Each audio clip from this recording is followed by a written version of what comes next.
17.5 forecast with Chief Meteorologist Harvey Leonard. Well, this line of very powerful storms that's marched across the state tonight will be exiting the coastline shortly, but we still have a severe thunderstorm warning around the Cape Ann area until 11:30. Here's the line of storms. You can see it going right through Newburyport. Again, it's very, very close to the shoreline right now. We'll be sliding offshore within the next half hour. This is the one that's had the history of the lightning, very strong winds, gusted to 48 in Natick when the line came through, and there's some rain behind the initial line.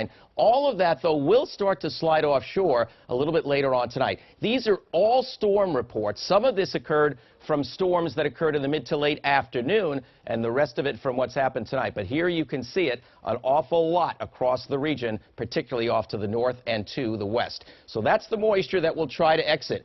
But there's a little extension right down in here, which then feeds into the hurricane. So there's going to be more moisture pluming up. And, you know, even if the hurricane doesn't pass that close to us, the moisture connection with a front that's approaching from the west is what's going to create a lot of heavy downpours in a lot of areas tomorrow, particularly in the afternoon and well into the night. Now, here's the storm right near Cape Lookout, North Carolina, where the wind gusted to 85 miles per hour. Here's a closer look at that. As you can see, the moisture and the thunderstorms wrapping around the center. Well-defined storm, but it's not that large in size. So if you're removed from it by 100 miles, you don't get that much wind, especially if you're on the side that we're going to be on. But nonetheless, it is 100 miles per hour right now with gusts to 120. So this is the track of the storm. It goes about, I'd say maybe 50, 75, or 100 at the most miles southeast of Nantucket. Close enough to prompt that tropical storm warning, which will be in effect for overnight tomorrow night for the Cape and the islands, certainly the offshore waters.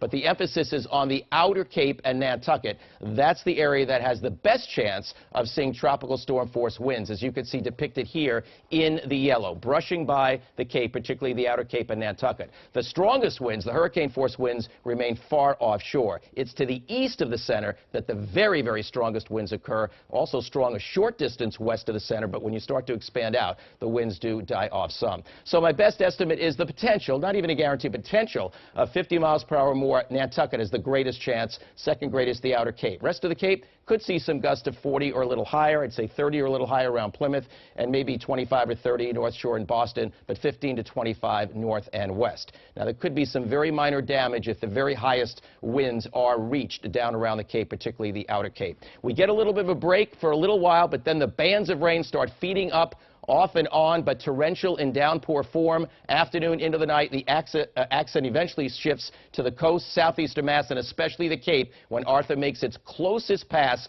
later on tomorrow night. The good news is, when we get to Saturday, this is a done deal. The weather turns so nice so quickly.